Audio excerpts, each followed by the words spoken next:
Hello and welcome to सरकारी साथी YouTube channel. तो आज हम लोगों का बीएड का प्रैक्टिस सेट 3 है। ठीक है। आज सिर्फ हम लोग पढ़ेंगे हिंदी के बारे में, हिंदी के व्याकरण के बारे में पढ़ेंगे। ठीक, जो प्रीवियस ईयर पेपर में हिंदी के क्वेश्चन आए थे, प्रश्न आए थे, उन्हीं के बारे में पढ़ेंगे। तो ये देखिए, पहला सवाल या पहला प्रश्न हम लोगों का क्या है। पहला प्रश्न है कि रविवार है, वह घर पर ही रहेगा। ठीक है। इस वाक्य ये किस टाइप का वाक्य है, ये कैसा वाक्य है। ठीक है। ये संज्ञा है कि सर्वनाम है कि विशेषण है। तो रविवार है वह घर पर ही रहेगा। जब भी किसी वाक्य में प्रेशर दे करके कोई भी चीज बोली जाए, ठीक है, और वो प्रेशर किसी एक खास पर्टिकुलर वर्ड पे, अक्षर पे पड़े, ठीक है, तो उसे हम लोग कहेंगे निपात। जैसे वह देखिए लिखा है ना, इस पर रविवार है वह घर पर ही रहेगा। ठीक है। ही रहेगा मतलब उस पर प्रेशर कर रहा है, तो ही जो है वो हो गया निपात। ये कैसा वर्ड हो गया, ये कैसा हो गया सेंटेंस, या ये कैसा वाक्य हो गया, ये निपात हो गया। ठीक है। दूसरा देखिए, इलाहाबादी अमरूद मीठे होते हैं।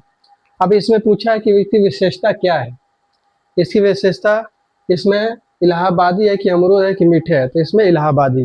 ठीक है, इसकी विशेषता क्या हो गई, इलाहाबादी।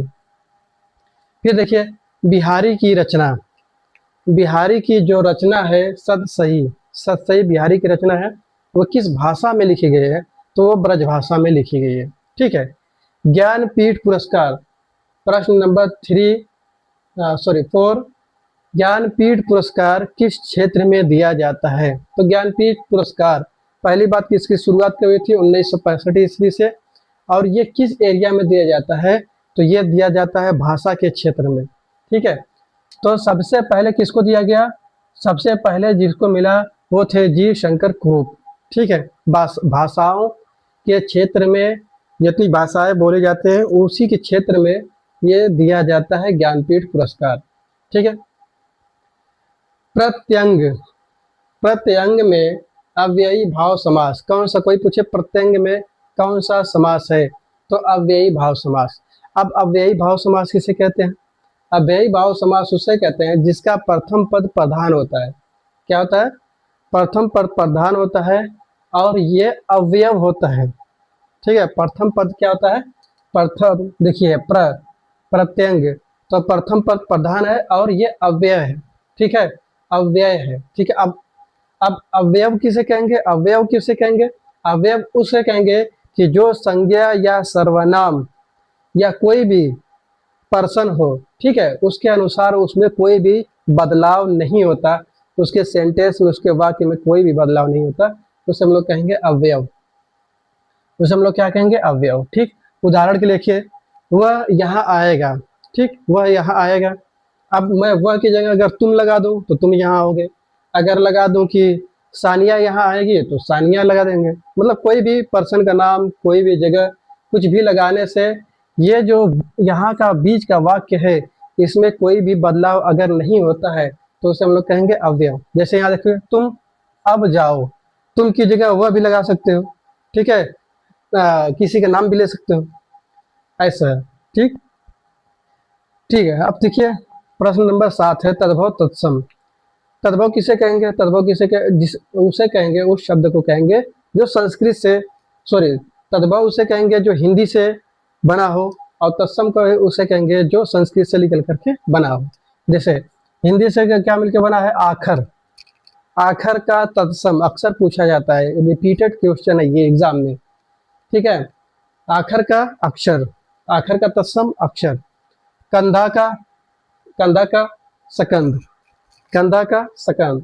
नयन का नेत्र। ठीक।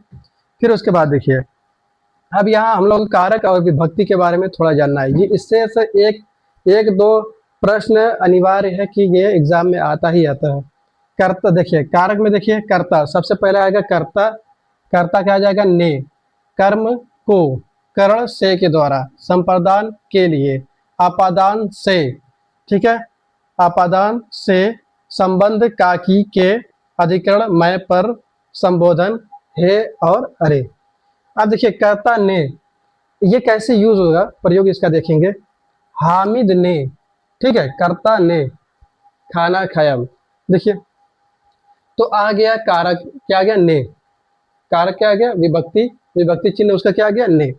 ठीक है, कर्म को, ठीक है, सीता को, सीता को बुलाओ, सीता को बुलाओ, इसमें विभक्ति क्या आ गई, को आ गई। ठीक है, फिर कर्ण से के द्वारा, मतलब किसी के द्वारा, चाहे किसी पर्टिकुलर चीज से, जैसे मैं कहूँ कि मैं इस मार्कर से लिख रहा हूँ, तो किसके द्वारा काम कर रहा है, इस मार्कर के द्वारा। इसी से, इसी तरह इसके, इससे भी किसी के द्वारा काम होगा। ठीक है, तो राम ने चाकू से, देखिए, ठीक है, कारण, करण से के द्वारा, तो यहाँ आ गया से। फिर हो गया संप्रदान से। संप्रदान क्या होता है, किसी भी चीज से अलगाव, जैसे पत्ता पेड़ से गिरा, या तो प्लेटफॉर्म से ट्रेन गई, ठीक है, रेलगाड़ी गई, तो उसे हम लोग कहेंगे से। देखिए किसी चीज से अलगाव, पेड़ से पत्ता गिरा। ठीक है, फिर संबंध देखेंगे, का, की, के। अब क्या है, किसी भी चीज का, किसी भी पर्सन का, कोई भी जगह का जो संबंध है वो किसी दूसरे पर्सन से उसका रिलेशन बताएगा, उसे हम लोग कहेंगे संबंध। ठीक है, संबंध में होता ही कि आपस में कोई भी चीज़ जो है वो किसी दूसरे पर्सन से उसको मेल करके बताया जाए। जैसे ये देखिए क्या लिखा है, यह रहीम का घर है। देखो घर का संबंध किससे बताया, रहीम से बता रहा है, तो हो गया का, तो इसका क्या हो गया, विभक्ति चिन्ह का हो गया। ठीक है, फिर इसके बाद है मैं पर, ठीक है, अधिकरण मैं पर, मतलब किताब कहाँ पर है, मेज पर, कहीं भी चीज होने का बोध होगा। फिर संबंध क्या है, अरे, मतलब कोई भी चीज संबंध बोधक किसे कहेंगे, चाहे संबोधन, संबोधन किसे कहेंगे, संबोधन उसे कहेंगे कोई भी, चाहे किसी का नाम लो, ठीक है, तो लंबी सांस खींच करके बुलाने को, या लंबी सांस हम लोग लेने को हम लोग कहेंगे संबोधन। जैसे हे माँ, नहीं कहते हे माँ सुनो। ठीक है, तो उसी तरह कर्ता ने कर्म को करण, संप्रदान, अपादान, संबंध, अपादान से अलगाव, अपादान के बाद संबंध का, की, के। ठीक है, अब इसके बाद अधिकरण, अधिकरण मैं पे पर। ठीक है, कर्ता ने कर्म को संप्रदान, संप्रदान क्या होता है, के लिए, किसके लिए, किसी की चीज, किसी के लिए कोई भी काम होता है उसे हम लोग संप्रदान कहेंगे। जैसे माँ के लिए, ठीक है, माँ के लिए खाना लाओ, तो के लिए। ठीक है, तो उसी तरह से एक बार दो बार रिपीट करेंगे, कर्ता ने कर्म को करण, संप्रदान के लिए। अब आ जाते हैं हम लोग नेक्स्ट, सातत्य बोधक किसे कहेंगे। सातत्य बोधक क्या होता है, किसे कहते हैं। सातत्य बोधक वह क्रिया होती है जो कार्य को लगातार जारी रखने का बोध कराती है। कोई भी काम है वो कंटिन्यू अगर चल रहा है तो उसे हम लोग कहेंगे सातत्य बोधक क्रिया। ठीक है, सातत्य बोधक क्रिया, जैसे लड़के मैदान में खेल रहे हैं, ठीक है, मतलब कंटिन्यू वो खेल ही रहे हैं लगातार। समुच्चय बोधक किसे कहेंगे, जो अवयव दो शब्द वाक्यों को जोड़ने का, जो अवयव दो शब्द या वाक्यों को जोड़ने का काम करता है। जो अवयव दो शब्द या तो किसी भी वाक्य को जोड़ने का काम करता है उसे हम लोग कहेंगे समुच्चय बोधक। उदाहरण देखिए, राम आया था और चला गया। ठीक है, राम आया था और चला गया। देखिए जो और है ये इस वाक्य को जोड़ रहा है, तो इसे हम लोग कहेंगे समुच्चय बोधक।